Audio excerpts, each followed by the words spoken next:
দেশের কিং সাকিব খান ও টলিউডের কোয়েল মল্লিক জুটি হয়ে নতুন ছবি আসছে, এ খবর বেশ পুরনো। তবে এবারের খবরটি বেশ পাকাপোক্ত।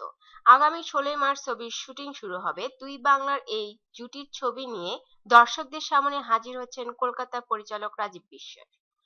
গণমাধ্যমের বরাতে জানা যায়, নতুন এ ছবির নাম কি হবে এখনো চূড়ান্ত হয়নি। তবে সম্প্রতি ছবির পরিচালক সাকিব খানের সঙ্গে চুক্তির জন্য ঢাকায় আসার পরে আলাপ আলোচনা শুরু হয়।